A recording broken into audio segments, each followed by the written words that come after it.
Hi, everyone. Welcome to Live with Blaine J, your weekly connection to people, brands, and businesses. Thank you so much for joining today.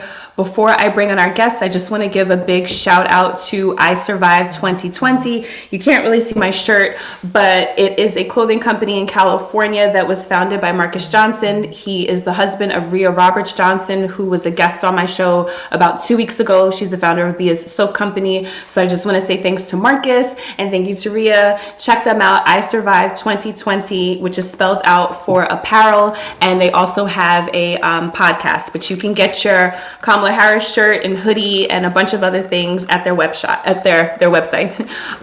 But today we have Dr. Armando Fuentes, and normally I can say someone's bio and what they do off top, but I have to go into my email and explain exactly who Armando is. So Dr. Armando Fuentes is a clinical psychologist who has a PhD. His research is focused on the intersection of neurocognition, culture, and health behaviors in the Latinx individuals living with HIV. Armando teaches courses on multiculturalism, sexuality, research, and health equity here in New York City, and he has hosted and worked with seminars, workshops on mental health, diversity, inclusion, and equity. So that was way too much for me to remember, but I wanted Armando to come on, talk about the work that he's done, and have us dig into men of color and why they are not seeking the mental health that they need, and what Armando is doing to kind of fill that gap and that void with his work. So Armando, come on. Hi. Hey, Blaine. How are you? Good. It was a mouthful. It was like I'm so excited to be here. I love that you're doing this. So to be a part of this is amazing. So thank you. Thank you for asking me to do this. Thank you, Armando. So I always say how I know my guests. So Armando and I go back, I don't even know how many years now, but he and I have a mutual friend who's one of my best friends, Angie Marin, and she's been friends with Armando. And so we know each other from hanging out mutually through Angie. And we were talking, I guess, a couple weeks ago, and I was asking you to be on the show, but then I was like, how come men are not seeking counseling? How come they come into situations with their trauma and their drama, and then they try to, bring it on women? I'm asking for a friend. And, what's up with that? So I thought it would be really good for us to talk about that. But before we get into it, Armando, I already said your background, but what is it specifically that drew you not only to this profession, but to kind of focus specifically on men of color, meaning Black, Hispanic, brown men, and creating a space for them, almost normalizing mental health so that it's not taboo, because it seems to be something they shun away from. So what is it that drew you to this? Yeah, sure. Thank you for asking. So I kind of came into this field because as a little kid, we're similar age, so we were little kids in the 80s, and my parents were divorced, and I went to a Catholic school, and that was super weird back then. So I went to a high school that had this really great peer counseling program where you could come in and be a part of a group that had other kids in it that came from divorce, or that there was grief in the family, or alcoholism in the family, things like that. So it normalized talking about things when I was a teenager. And I just really loved it. I really liked the idea of just listening to people and kind of doing my part to heal, right? To be able to be a part of helping people kind of just make sense of things.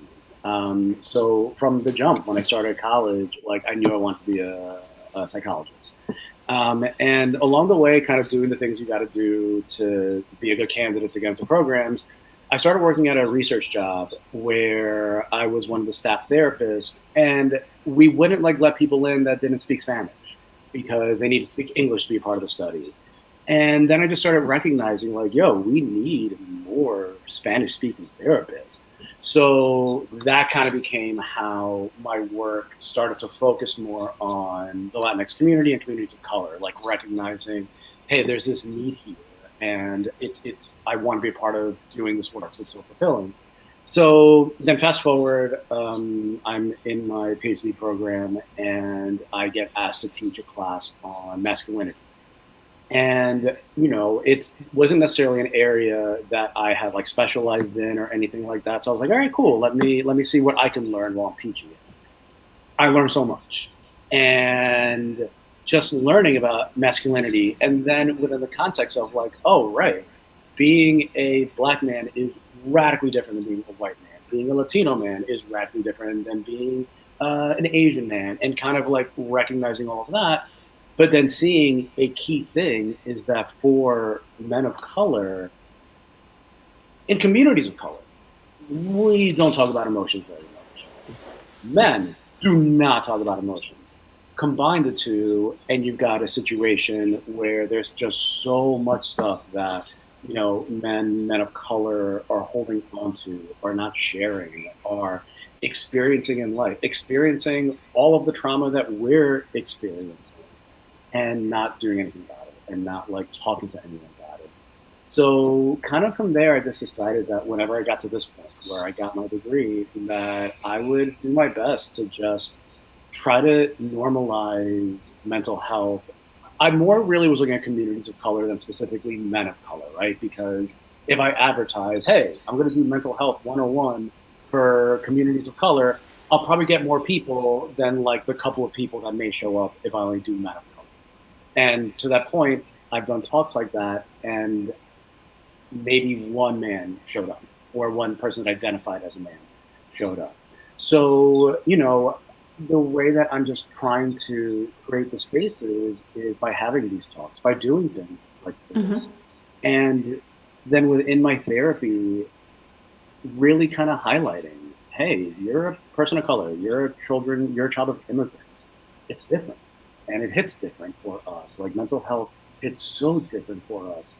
And I don't think that there wasn't enough done in my training to highlight that. So what I want to do is in my work, I want to highlight the things that were lacking in the experiences that I had in the classrooms I was in. So that was a really good and insightful answer. And now I'm really curious, like, what is it that you're seeing? Because I feel like growing up, like you're from Queens and I'm from Brooklyn, I feel like growing up in these big urban cities is a different experience to anywhere else in the world. So my experience as a woman growing up in Brooklyn is going to be different. So what is it that you're seeing when you're talking to men that you can relate to, and maybe some things that you can't relate to, but what do you think is like the biggest commonality that's happening? Is it that they don't feel seen, or there is no space growing up for somebody to actually like listen and hear them?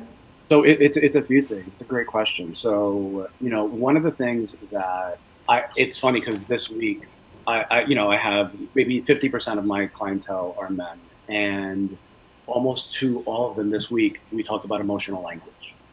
And if there is one common theme that I've seen among men is that there's a lack of emotional language. So that if I'm working with someone, that when they talk about work, when they talk about things that are very factual, they're very almost like achievement based, they have all the words in the world. Then when I'm like, oh, so how did that make you feel? It's like, and like all that vocabulary and all that fluency that was there to talk about like, achievement and profession is gone for emotional language.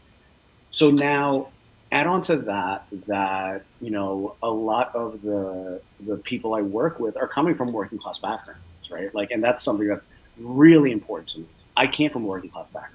So I know that like it's stressful, and maybe to acknowledge the stress and acknowledge the burden of it can make someone feel so overwhelmed that it's better to just put your head down and do the work.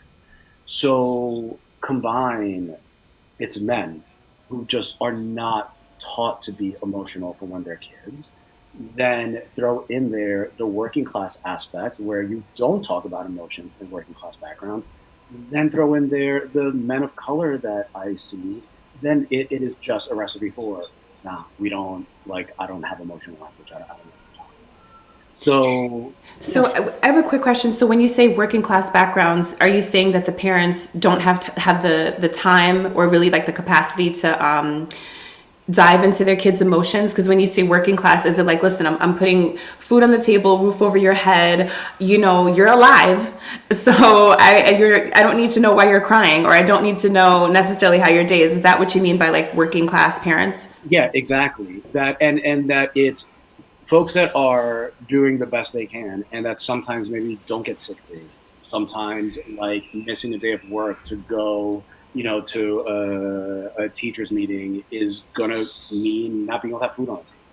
So when you're dealing with that type of stress and that type of reality, like you're surviving, right? And like within that, you're hustling and there's struggle, but you don't really talk about the struggle. So when you don't talk about the struggle, that means that you are not teaching your kids how to talk about struggle.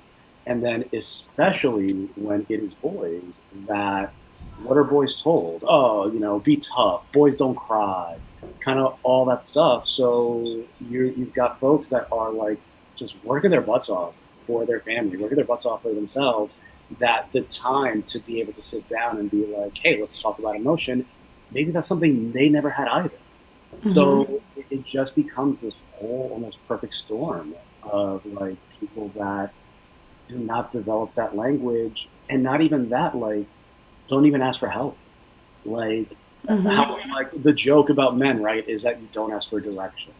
Now imagine like men being like, hey, I'm really sad and I want to cry. Can you please help me?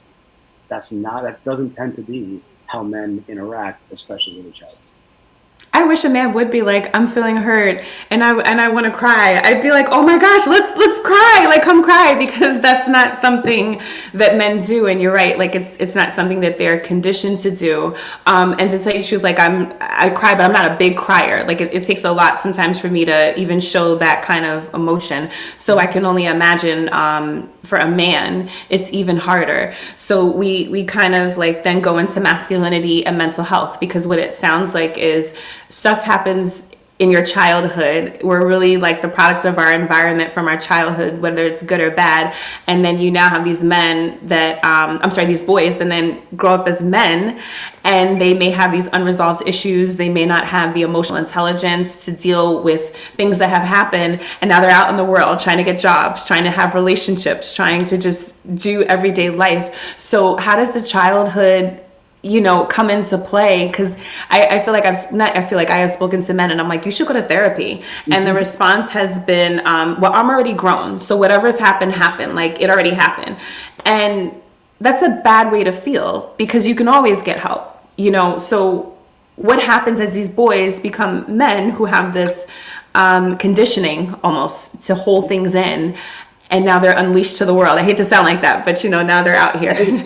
I think it's a fair way to describe it. And so I'm going to tie that question to something that you asked earlier, which was like, what is something that I don't relate to when I'm working with these men? And a big thing is that a lot of times they'll talk about like their fathers in the home and what their dad was like. And while I didn't necessarily have an absent father, I lived with my mom. So that thing of like, oh, men are supposed to be like this, and I saw a man do this, I had none of that. Right. So like to me, it was like, oh, a woman could do this, a man could do this. That's not a big deal. So then I work with people or with men who are kind of like, they'll talk about what their parents' relationship is like. And what happens is kind of like what you're saying, be like, oh, I'm grown. So what's the point in talking about that? I don't think a lot of people recognize just how much what you observe as a kid impacts the way that you act now, because that's what becomes normal for you. So, I worked with someone this past week who, when it comes to when they fight with their partner, I was like, oh, so I imagine you must feel guilty. You carry a lot of guilt. You carry a lot of anxiety. And they were like, oh, no, when I'm fighting, I'm really stubborn. And I'm like, I'm so surprised to hear that. Like, why is that? And he's like, yeah, I don't know. And I was like, huh. So what was it like when your parents fought? Like, what did that look like? And he was like, oh, yeah, my dad was really stubborn. And I was like, oh. So I wonder if just kind of what you picked up without even knowing that you picked it up was that's how you're supposed to respond to anger. That's how you're supposed to respond to fighting with, your partner. That like, no, you become more set in your ways. You don't try to compromise. So I think that's just one of the ways where like, people, there could be a trauma, there could be something that happened in their childhood that they'd be like, oh yeah, this happened, but I dealt with it and I'm good. But everything else happened too. And all the other stuff that for you felt normal because it was happening in your home could be the things that kind of create these situations where you become unleashed onto the world.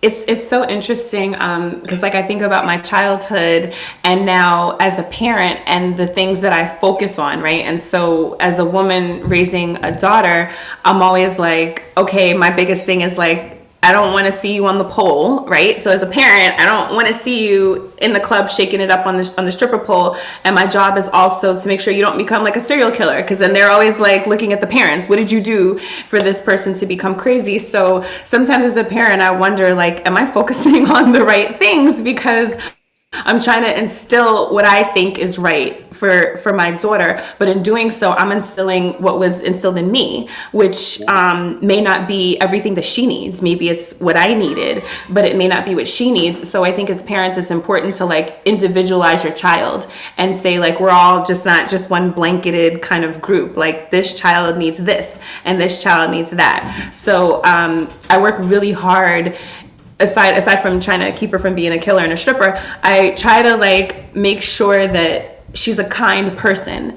And I specifically say the word kind because I feel like when you are kind, you understand empathy, you understand hopefully compromise, you are just a better person.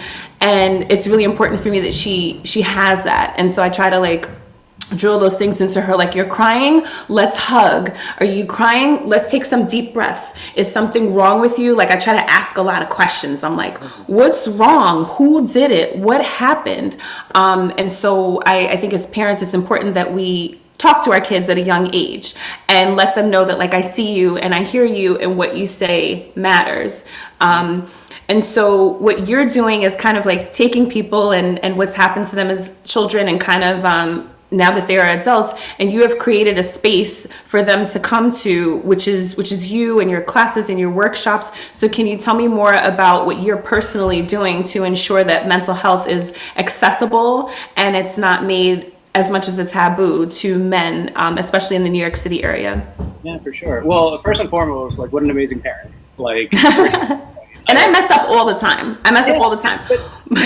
But that's the beauty of it, right? Like you're going to, like, no matter how hard you try, and you can be the greatest parent in the world, you're gonna mess up your kid somehow, and hopefully not in a way that become a serial killer, right? But like, there's just gonna be things that like you know what you know, right? And you're doing the absolute best you can, and you can't control how a kid's gonna feel when they're a teenager, when they're an adult, right? Like you just do the best that you can, and like I'm thinking of you talking about your daughter, and like imagine a boy being raised that way, right? Like crying and being hugged, being supported, being all of that. And a lot of times what can happen in relationships that are men and women having a kid, the man can sometimes go into the role of, well, the dad provides. And as long as I'm bringing money in, as long as I'm putting food on the table, then that's all I need to do.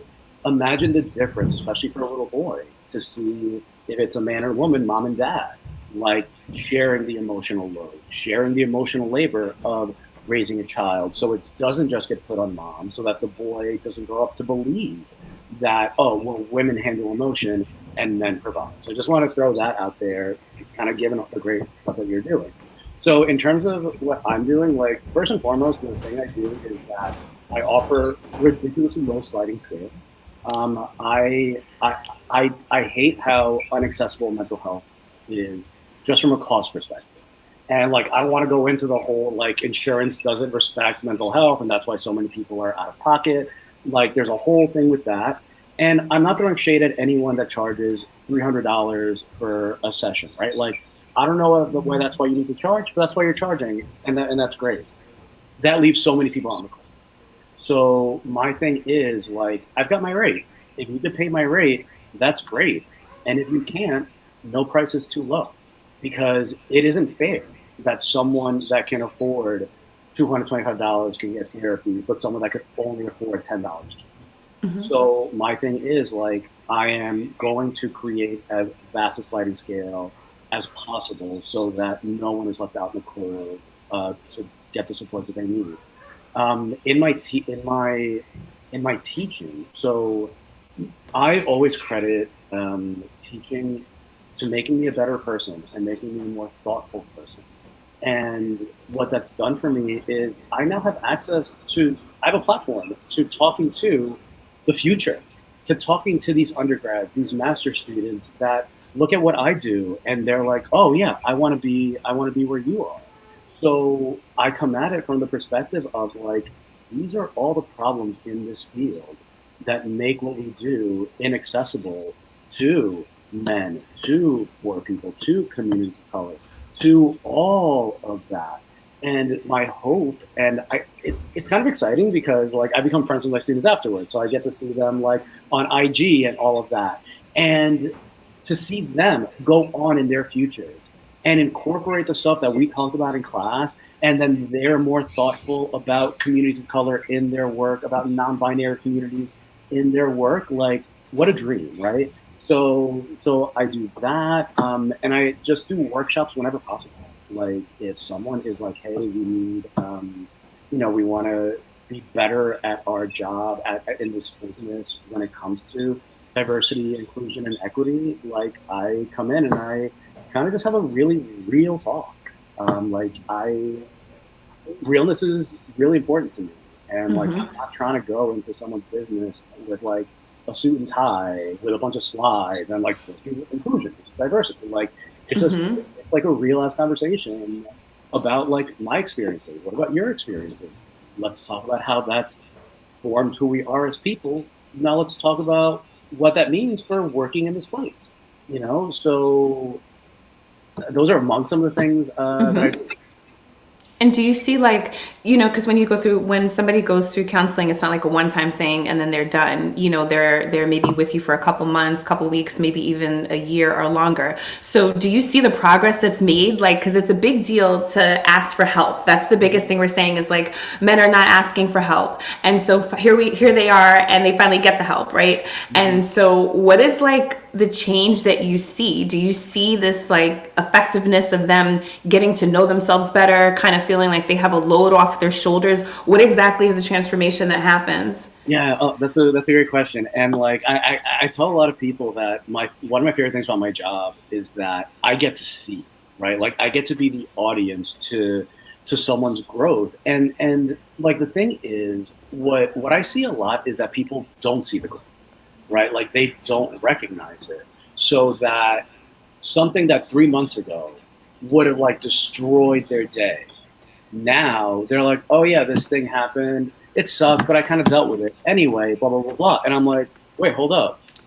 What do you mean you dealt with it? And they're like, oh, I mean, it just happened. I was like, you realize like 3 months ago that would be the only thing we talked about. And they're like, oh, wow, yeah, I guess I didn't realize that. And like, and that's the thing, like, we're all just living our lives, right? Like, we're all just doing our thing.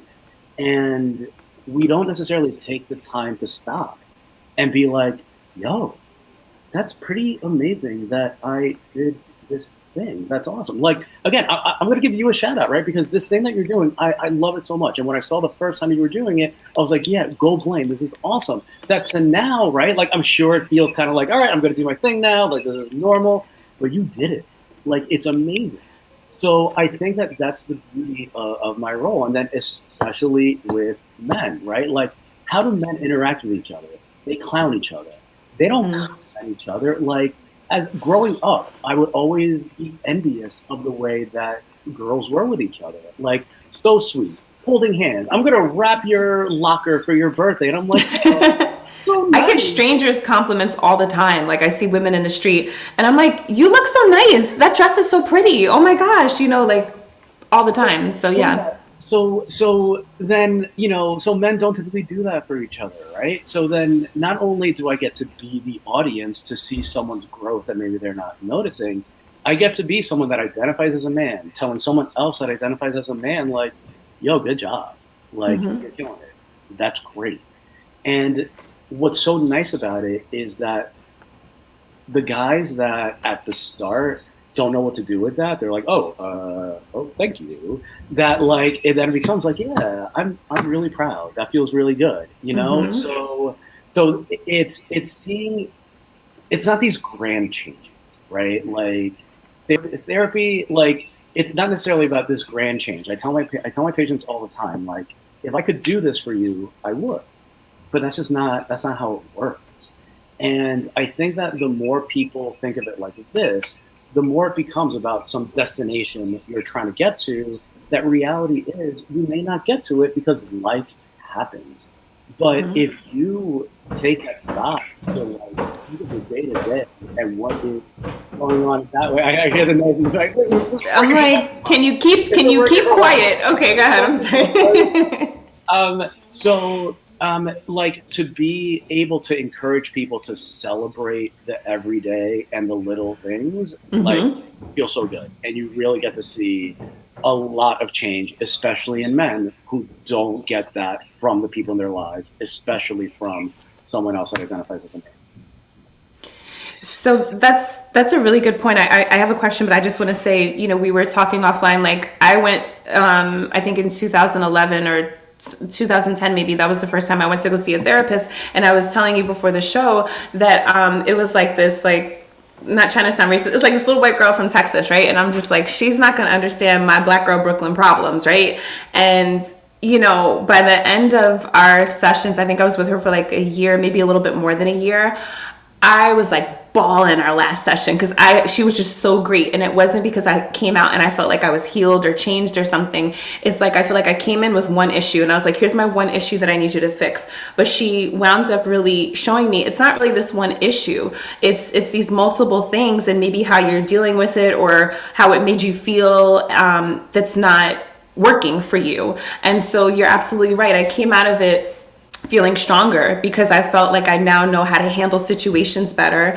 I felt better because I went in feeling like there's this one problem, and it wasn't necessarily a problem. It was like, this is what happened. Why did it happen? How did you react to it? Who are the players in all of this? What happened when you were 5 and fell off your bike? Like that all played a role, whatever she said. So you don't come out feeling like, okay, I'm cured, but you definitely do come out feeling like I now am equipped to handle life situations and to maybe react differently, which is then going to make me a different and a better person. So, that's on a personal note because you and I were talking about that before. But I just want to kind of give people the steps to going to therapy as a man, right? So if there's a guy and he's watching and he's growing up, or he's a grown man already and he's not handling issues well, what would your advice be to kind of get that person to see, like, you can seek help, and where would they find this help? Because I think that's also a problem, is we don't always know the resources. We think Google is our doctor to find everything. So what tips and advice would you give, and then how does that person find the help? Yeah, so I love that question, and that is also kind of what inspired me to do what I do. So I had a job before I was miserable at, and I started looking for therapy. And I had like 15 tabs open on my computer, and I'm like, this is so overwhelming. Someone's got to do something about this. And that's what motivated me to do let me do talks.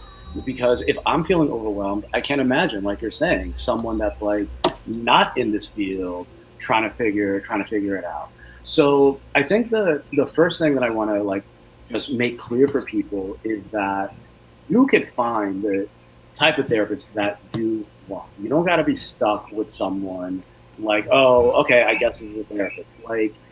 So for me, my therapist, I sought out a woman of color, right? I'm like, I want a woman of color because I think that, and she's a children's teacher.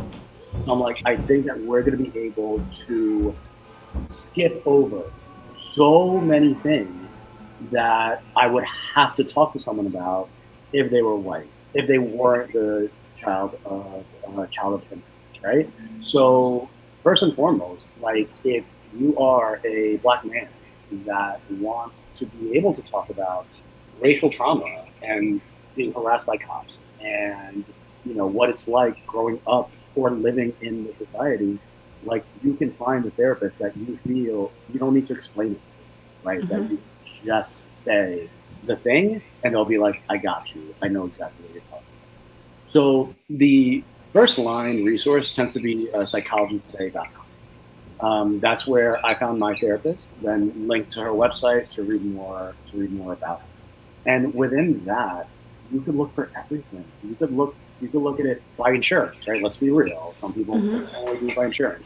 You could do it by insurance. You could do it by gender. You could do it by issues. So if you're coming in and being like, I want to deal with some like PTSD stuff, just do the filter, and you get someone that specializes in PTSD.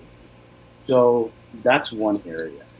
I also love Instagram for finding organizations in which you can be a therapist. So it's like, hey, put me in your what's it called when you have a collection of like doctors or resources, whatever that term is.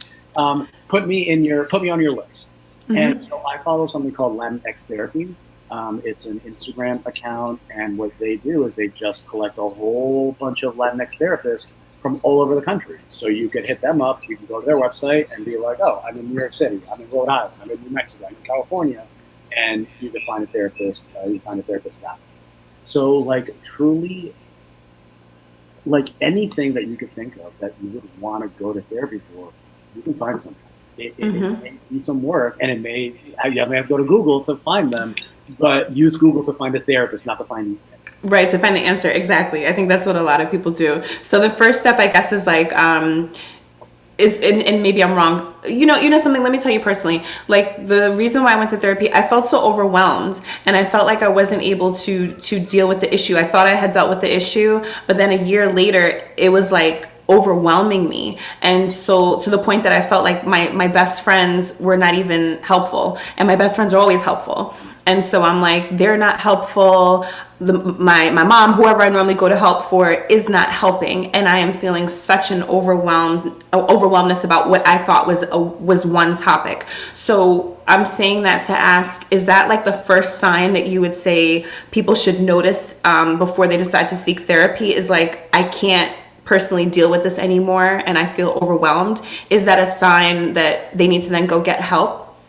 I don't know that there's one specific sign, right? Because I'm someone that believes that everyone in the world would benefit from therapy. Because at the end of the day, like, we live in a social world where, like, you've got to be thoughtful about who you're talking to. You got to be thoughtful about raising your child, about your relationship with your parents, your friends, so on and so on. Where therapy is 1 hour a week, where it's all about you. Maybe you're talking about all these folks, but you're talking about how they affect you in a way that you really can't talk to someone else about, right? Because the thing with best friends, the thing with talking to your parents, the thing with talking to people is that they have a stake in the game. They're invested in you personally. And also, I imagine you don't want to be the friend, you don't want to be the daughter that's like always talking about your stuff. You want to make space for your friends to be able to talk to you too. Where in therapy, I don't talk about myself. A good therapist is not talking about themselves like throughout. It's like a one-sided friendship, to tell you the truth. Like my therapist back in 2011, I felt like we were best friends, but I didn't know anything about her. And she knew everything about me. And that's the beauty of it, right? Where it's a relationship that almost feels like a friendship, but it's not. It's like a one-sided friendship, yeah. You can't go out with this person, right? You can't be like, yo, when the pandemic is done, let's go grab a drink. That's not how it works. It works in this way that, like, you trust this person the way you trust a friend, but their role is not your friend. Their role, like, I feel for my patients, but I don't feel for my patients the way I feel for my partner, the way I feel for Angie, the way I feel for you, right? Like, if I hear you're going through something, that's going to affect me differently than if it's one of my patients. So, I think that, again, my view on therapy is not necessarily going to be that one, like, trigger thing. And that being said, if it is that feeling overwhelmed, right? It is that feeling like, God, what am I doing? I can't do this anymore. Or, wow, I don't know who to talk to about this. There's someone there. And kind of going back to like that working class thing and kind of going back to being a man, there's this pride of, yo, I came up. I came from the struggle, and I didn't get anybody's help. I did it all my own, et cetera, et cetera.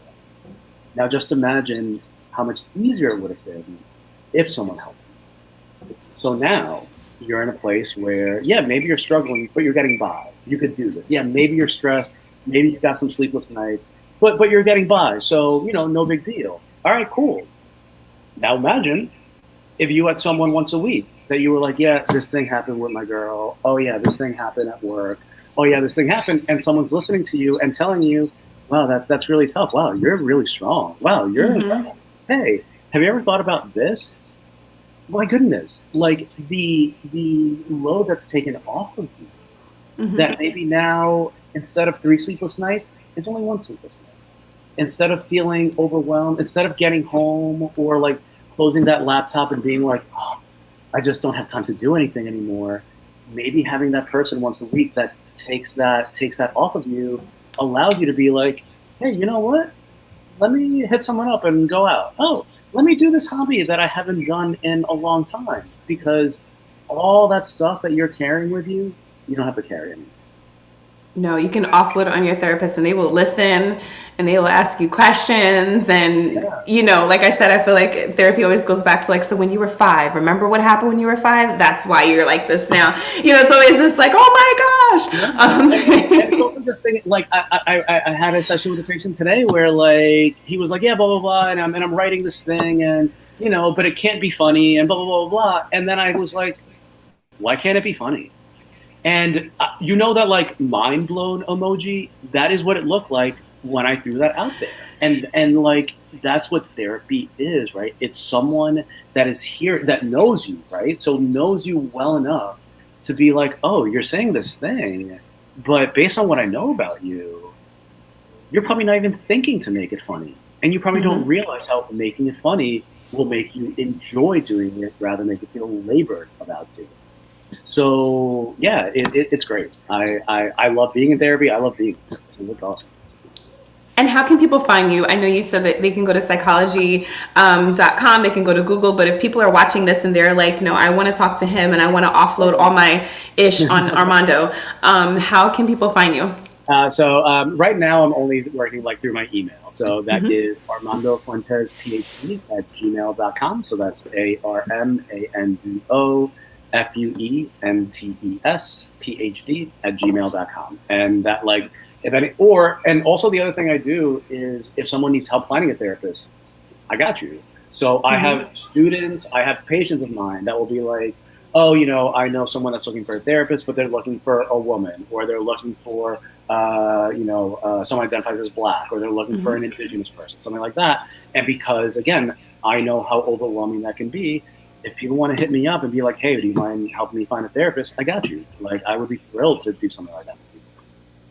Okay, that's awesome. I'm going to put all of your information on a post in my Instagram, but just in case, I'm sorry, your email's up now on the screen. Okay. I'm also going to have it on Instagram for anybody that wants to connect with Armando. So before we wrap up, I just want to kind of, again, thank you for being here today, but to also like just sum up everything we said, which is, don't be afraid. Well, I'm going to let you sum it up, but I guess it's like, don't be afraid to seek help.